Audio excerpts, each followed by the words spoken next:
Thank you all so much for joining another episode of Unemployed AF Dad. My name is Adam. And I'm Leslie. And we are just so appreciative of you listening to the show. Before we start, I just wanted to, again, say thank you so much for everybody who's been listening. We have had listeners from, of course, the United States. That's where we live. But also from the United Kingdom, from Australia, from Canada, from Switzerland, from Hong Kong. It's incredible.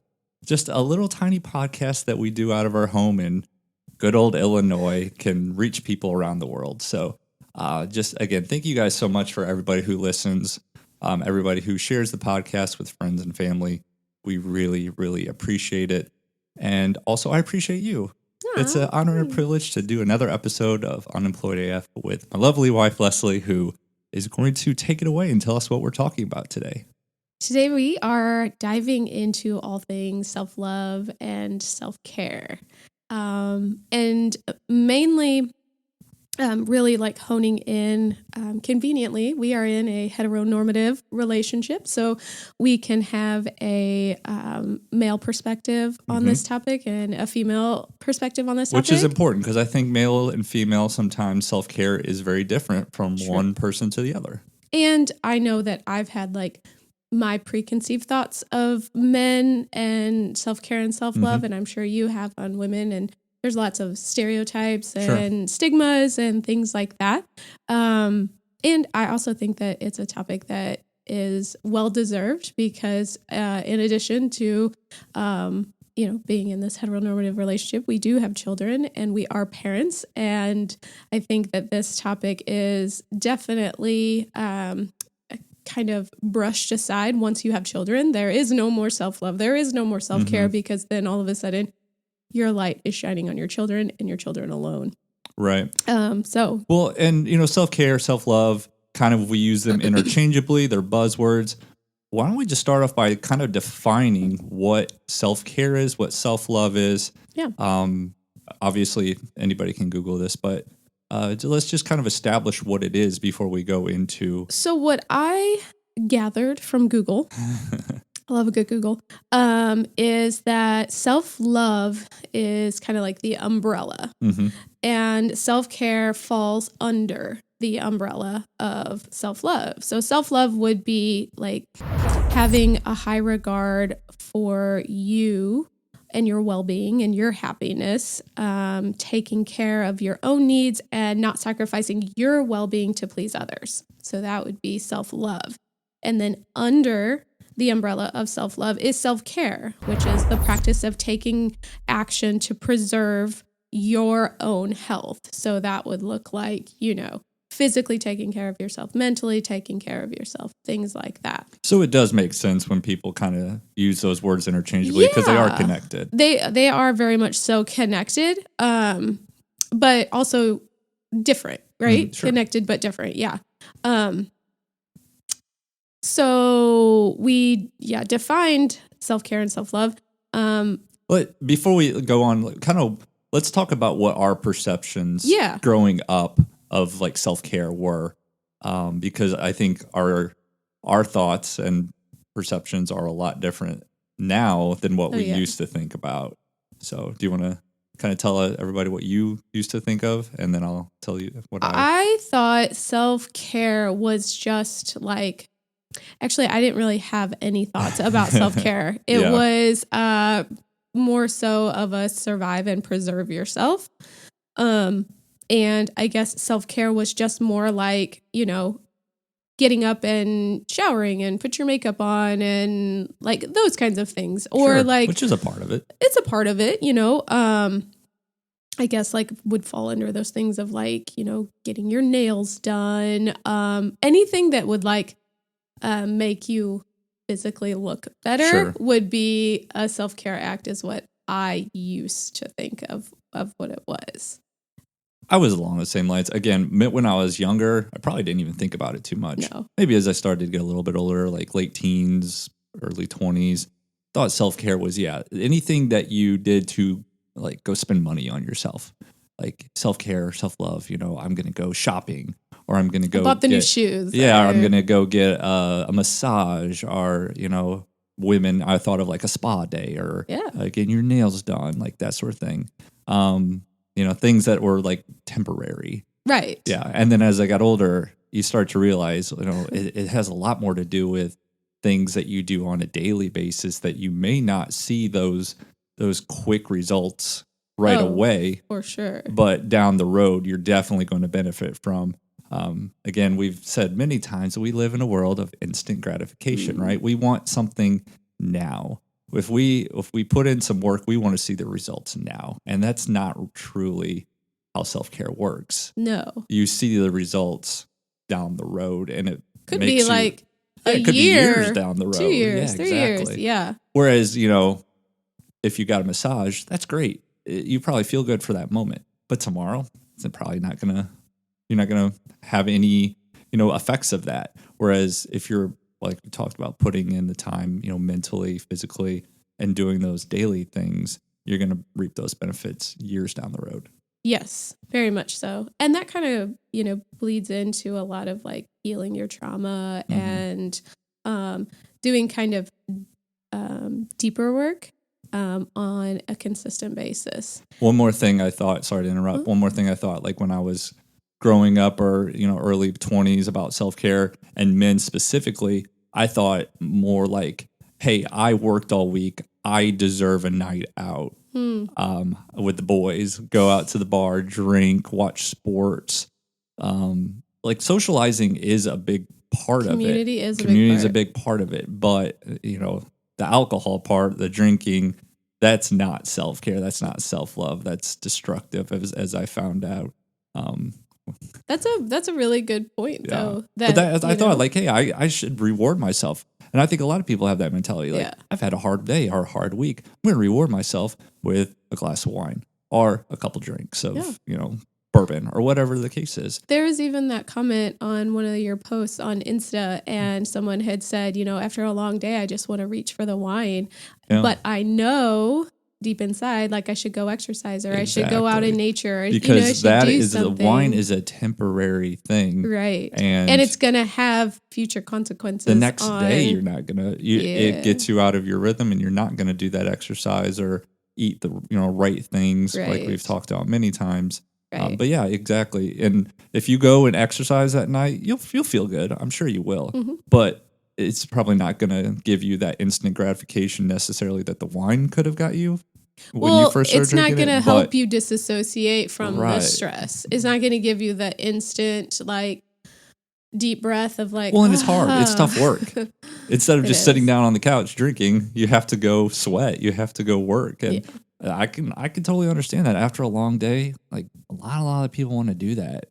So it's tough to motivate yourself. But yeah, again, in the end, I think you're always going to really be happy that you chose the healthy ways. And that kind of goes into self-care and self-love, right? So like if you do make the decision to drink or have the wine or whatever, like what are the repercussions of the negative self-talk that you have the next day? Like I know that was really difficult for me. It was like, oh my God, I can't believe you did that again, Leslie. Up. Yep, I did the same. You shouldn't have did that. You shouldn't have did that. And you went against, kind of like your inner compass or who you truly are. It was just like it was a mental spiral. Yeah. And then kind of another setback. Like I felt like I was like restarting from the beginning of the race again. Like, okay, let's do this again for the 65th time, and then you just get frustrated with yourself and you're just eventually just throwing your arms up in the air and you're just like, I don't care anymore. I'll just drink how much ever I want, whenever I want. Yeah. I did the same, self-defeated. Laying in bed with bad hangover and you're beating yourself up and you think, I'm a terrible person. I'm a failure. But, that's not self-love. Why would you even want to put yourself in that situation? Yeah. And I think that's what was the most frustrating part is that I did this to myself. I chose this for myself. And I know that I love myself enough to not want to do that. But again, it's hard to dive into those deep emotions because if you're gonna open that box, you're gonna find a lot more than just your inner voice of self-loathing, because there's something underneath, whatever the reason why you're drinking. And there's something, there's so many more nuances that it could be, the trauma that you have suppressed all of your life. It could be that you've never accepted yourself. You've never felt accepted by your first family. It could be a litany of things. And it's very scary to go there and open that box and begin to do that work. And I think that's where people get stuck, because then they kind of get confronted with that. And then it's an automatic, like, this does not feel good. I should not be doing this. But that's kind of the crux of it. The beginning of healing is being very uncomfortable. It's very, very uncomfortable. But that's where the self-love comes into place, because if you love yourself enough to go in there and kind of walk through that kind of mud and that muck, then you have a greater ability to know yourself, to love yourself, and then to live the life that you were purposed to live here, right? Because if you don't have that compass, if you don't have that understanding of who you are, how do you know what you're supposed to be doing, or who you're supposed to be connecting with, or any of that? You lose that like intuition of and sensing that you naturally, innately were given just by your birthright. You mentioned being uncomfortable. I think that goes back to one of the myths about self-love, self-care, is especially for moms, I think, is the fact that they can't focus on themselves because I have to put my kids first. Like self-love, self-care, I can only do that when I have time, but I'm so busy because I'm a parent and I work and I just don't have time for me. I have to make time for everybody else. I'm sure you've seen that firsthand in our house.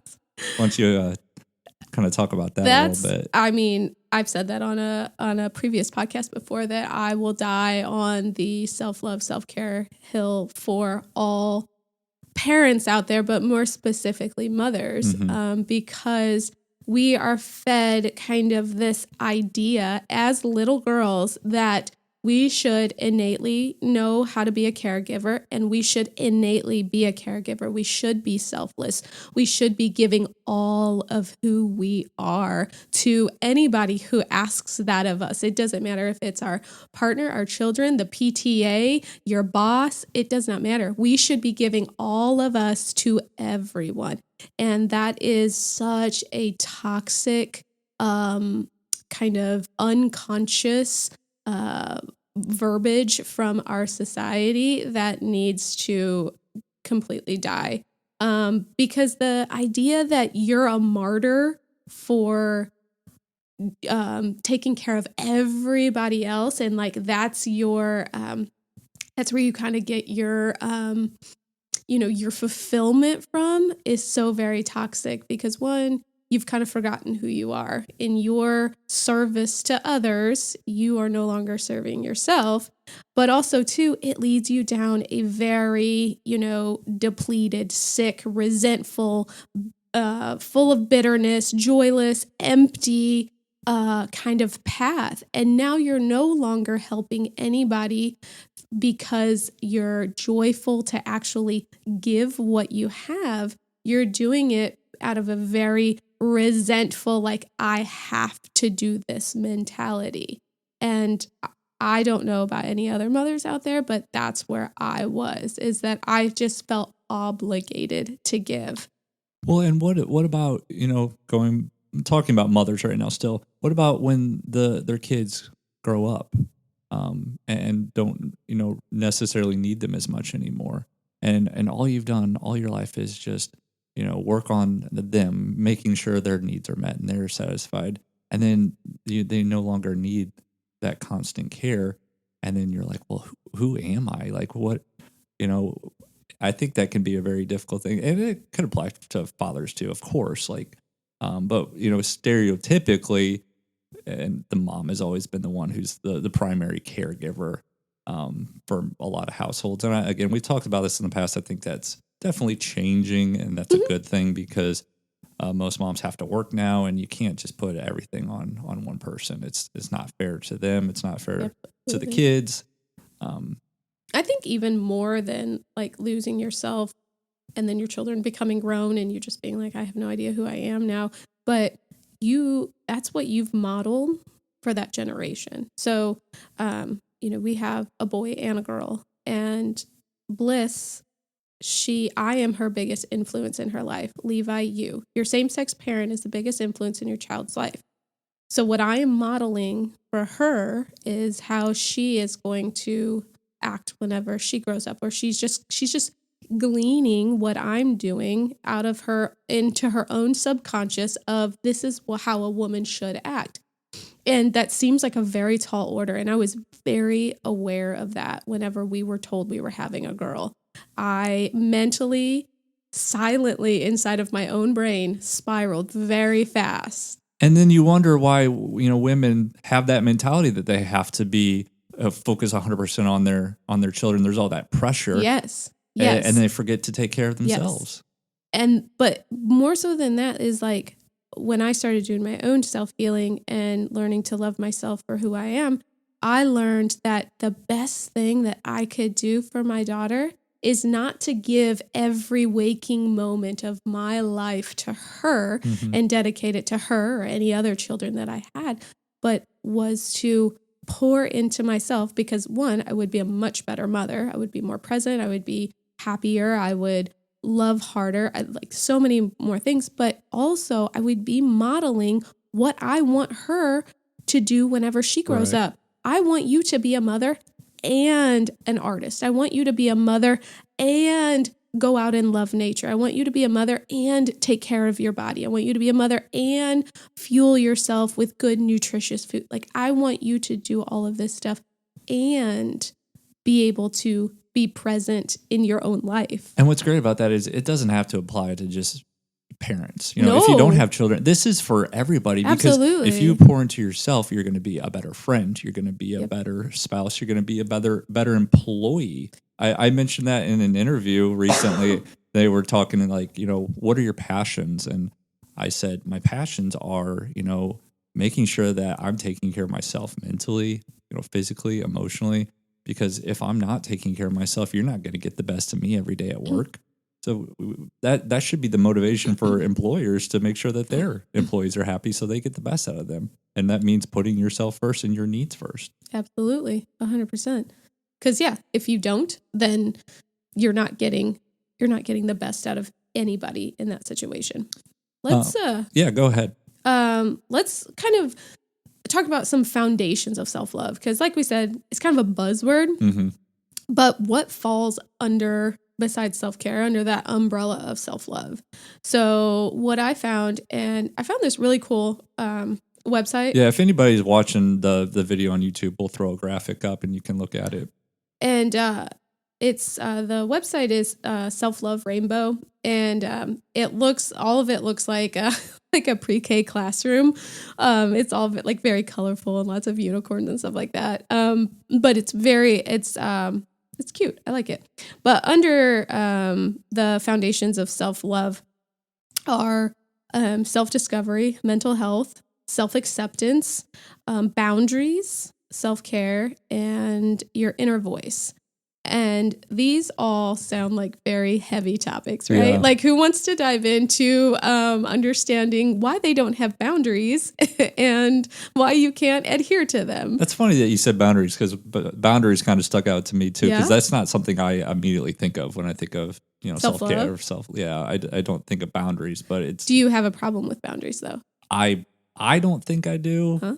Maybe not so much, but I guess that's again why it doesn't pop into my mind. Because I don't think that you have a problem with it. You don't have an issue with it. You don't have an issue with telling people like, no. That's true. I've always been able to tell people, no, I don't want to do that. Absolutely.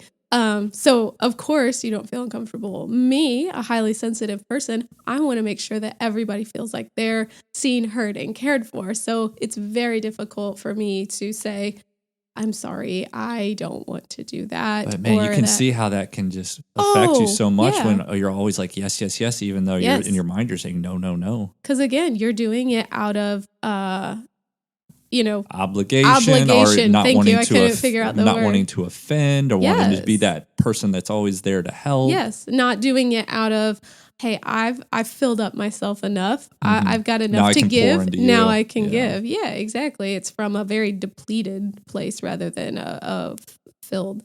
I think another I feel like they all kind of go together. Your inner voice, self-discovery, and mental health. They're very separate, but also very intertwining.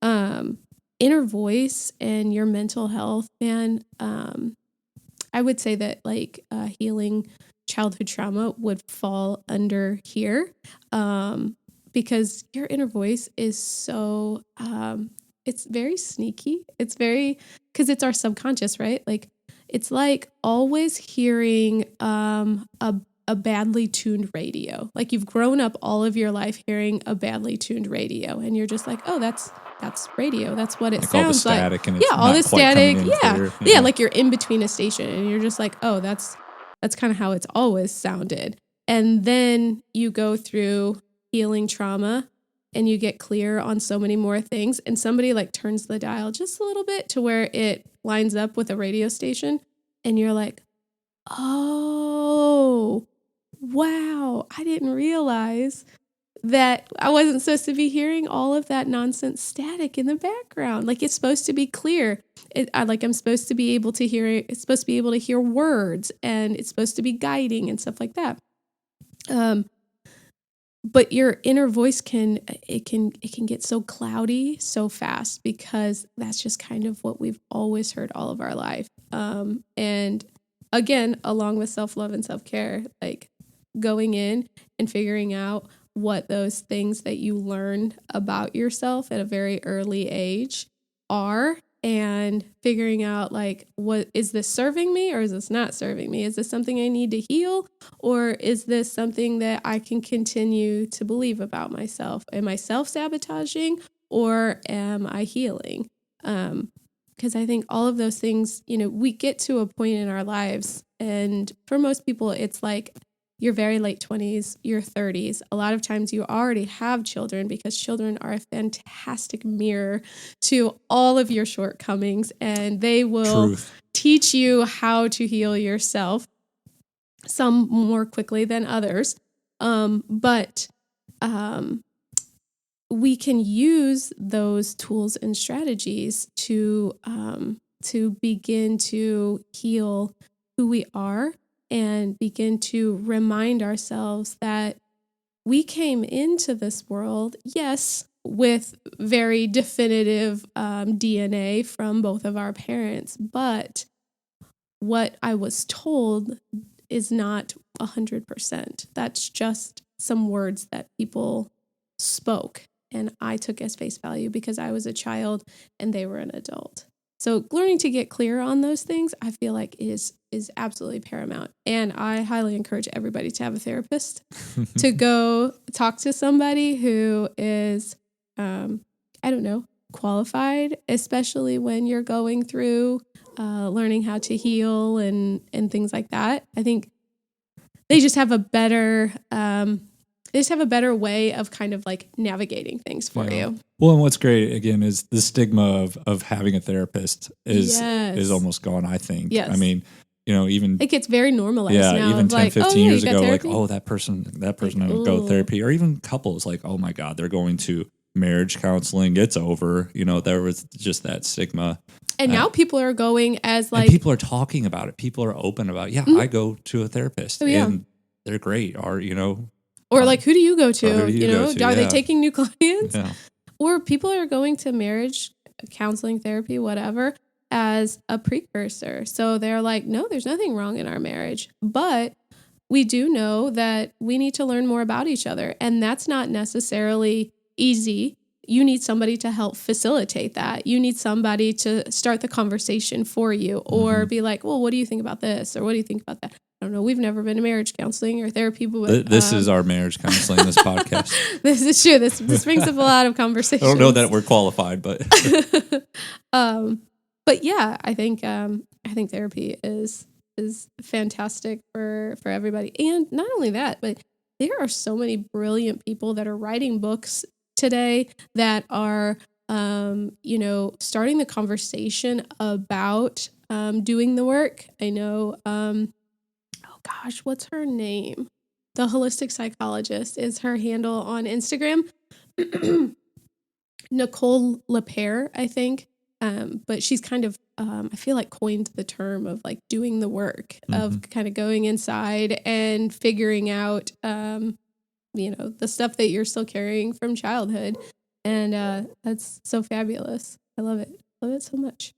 What are some of the self-care practices that you do that are not like the traditional, like we talked about spa day, or, go get a massage, or the temporary things, the things that are going to benefit you years down the road?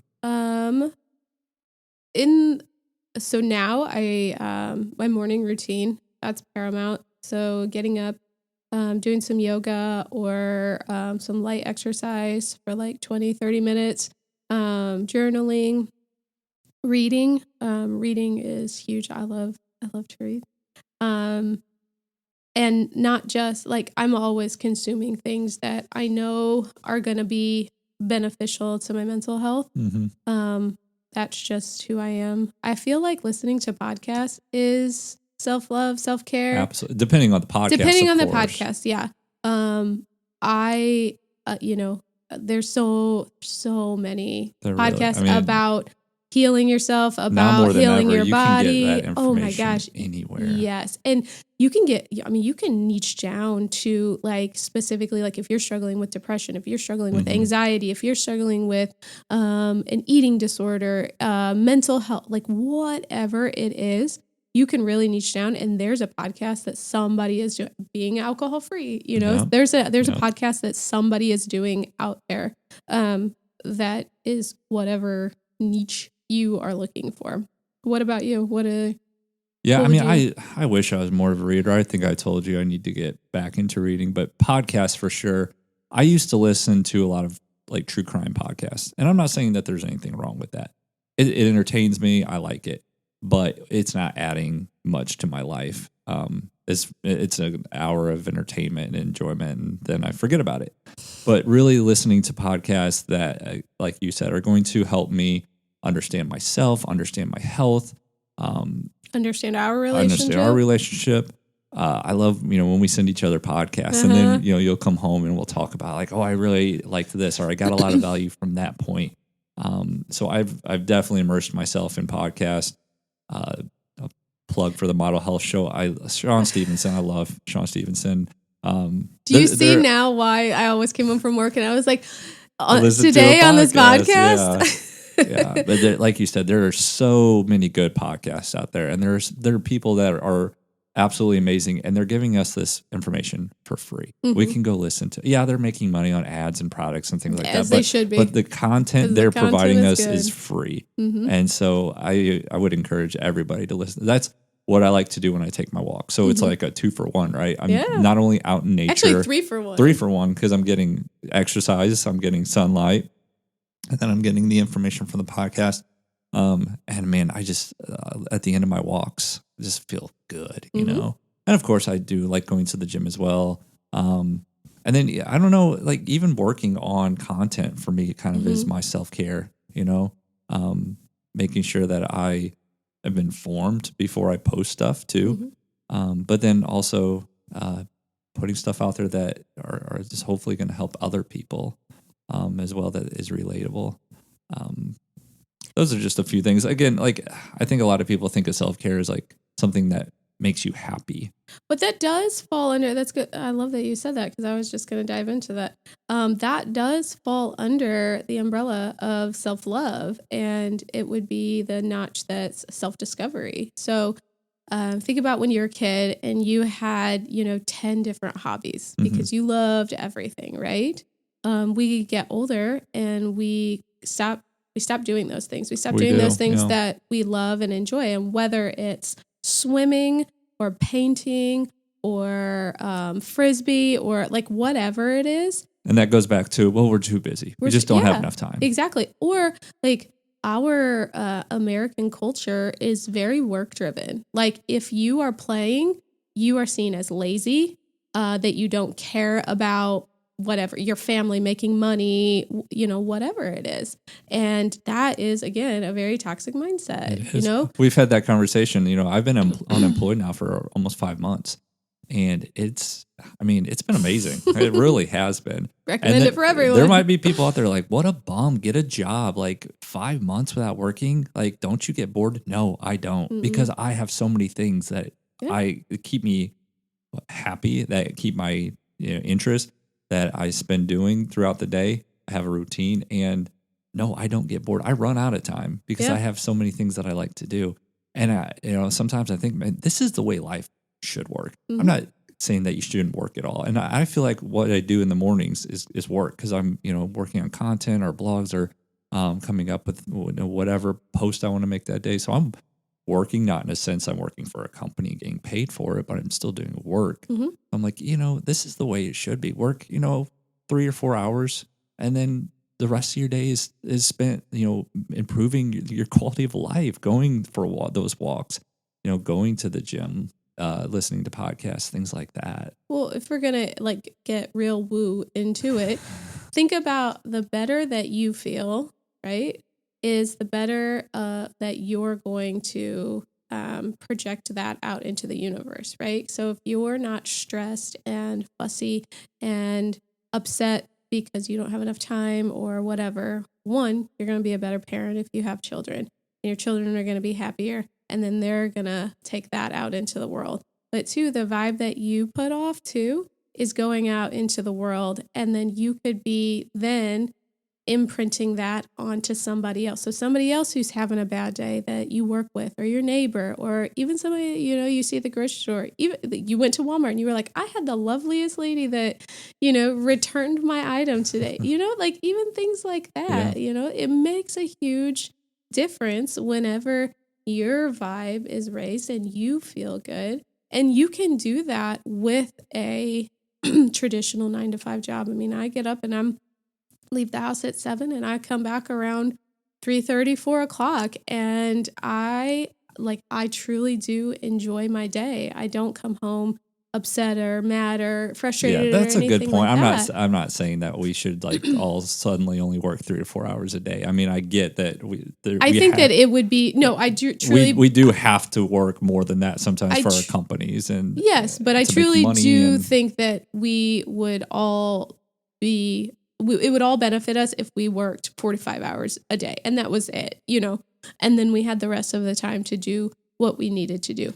But I just wanted to reiterate that if you are in the position where you are going to work, you can still together you can be happy and you can go into your job. You can be doing the work on yourself and going to work every single day. Sure. I mean, it goes back to, you always can find time for the things that are truly important, right? Because everybody says, I'm too busy, I don't have time. And I get it. There are a lot of people out there that are just go, go, go, go, go. But you still have time to scroll on Instagram or TikTok or, watch TV, like things like that for the most part. This isn't everybody, but I'm making a generalization, of course. But you're going to usually have time for the things that are really important. So it's just prioritizing. And even not everybody's going to have an hour and a half every day to take a walk like I do. I get it. I'm not going to have that time, when I have a job, and I didn't before. But I'm taking advantage of the time I have now. Yeah, but even if you can, 15 minutes. Yeah, 15, 20 minutes. You have to go outside. I think I posted something like only 20 minutes a day out in nature is like dramatically increasing your well-being, your longevity. So it doesn't have to be like, all or nothing. No, it doesn't. We're just like, you're steeped into your life right now. Like that's your perspective. That's, that's what you're. There's probably people out there like, oh God, you're living a great life, man. Good for you. Shut up. All of us going to work. Yeah. But you can be happy and, and go to work. It's all about your internal environment, not your external environment. Because largely in life, we can't control our external environment, right? I can't control I can't control what you do or what you say or how you show up in the world. I can't control our children. I can't control anything. I can't control the way that my coworkers show up, anything. But what I can control is the way that I show up into my life. And I can either do it, grumpy and crotchety, or I can do it happy and full of energy. And I do know that takes work. Sure. Happiness, joy, all of it, that takes a lot of work. I wouldn't be sitting here doing this podcast with you if I didn't have 4 years behind me of healing, emotional trauma and things like that. So if you are at the beginning of your race, if you are at day 1 of healing and stuff, give yourself grace. Give yourself so much grace, because it is going to take time. Yeah, don't come out sprinting. Get there. No, don't go out sprinting. Like, go slow. I encourage you to go slow. Start small. Start very small, because then you're going to have those attainable habits. Yeah. And to reiterate, self-care is not going to be the same for everybody. No. Like what I talked about, what I do, what you do. If that's something that interests you, sure, you can try it. But everybody's got their own things that work and that they use in their daily life. So nobody can sit here and tell you, like, this is exactly how you take care of yourself and love yourself. Right. And, consume the information that, like, intelligent, well-meaning people are telling you of, like, hey, this is how I do my, morning routine, or this is how I take care of myself. Just take it as information. Right. Like, they're still that's what they do. Right. I wonder if that would work for me. Maybe I'll try it for 2 weeks and then I'll decide what works for me and what doesn't. But that's also, too, going into knowing yourself and doing the work. Because if you don't know yourself and you don't know the work, then your compass is everybody else's compass. You're pulling everybody else. Like, well, what should I do? What should my morning routine look like? I don't know. What do you think I should do? Mm-hmm. And that is... we shoot ourselves in the foot when we do something like that, because we're not listening to what we need. We're listening to what everybody else needs, or what everyone else thinks we should do. Sorry, go ahead. Well, and the people that we're listening to, they're humans too. They have their own struggles too. So, like, their information is great, but it's not perfect. Yeah. Yeah. Sean Stevenson, amazing guy, but he doesn't have a perfect life. Everything that he says, he probably doesn't live by. Every day, all day, he struggles too, just like all the rest of us. So keep that in mind. Just because you listen to somebody on a podcast and like, oh my God, they have it all figured out. They have their life together. I want to be like them. No, you don't want to be exactly like them. You want to be your own version. Absolutely. Because there's only one of you. There's only one Sean Stevenson. There's only one. I really love Mel Robbins because she is so transparent. She's real. Every single thing. And she will show you in real time of what she is going through. Admirable for her, because I couldn't process like that.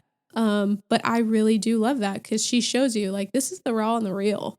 This is real life. I don't have everything together. This is how I feel sometimes. I'm insecure. She's like, I'm a New York Times bestseller. Do I still get insecure? Yes. That's a great reminder for us all. No matter how much success you think you've found, you're going to have those struggles. You're going to question everything at some point. And what is this all about? And what is this for? And I just listened to a Rachel Hollis podcast too, and she said the exact same thing. She's like, I've sold millions of books. I'm about to release another book. Guess what? I'm scared. And I was like, oh my God, that's so refreshing. Nice. Anything else you wanted to talk about? I just really want to encourage everybody out there that is listening to us to start to just go inside and look into yourself of any, preconceived thoughts, anything that you've been conditioned with, and start to do that work, start to do that journey.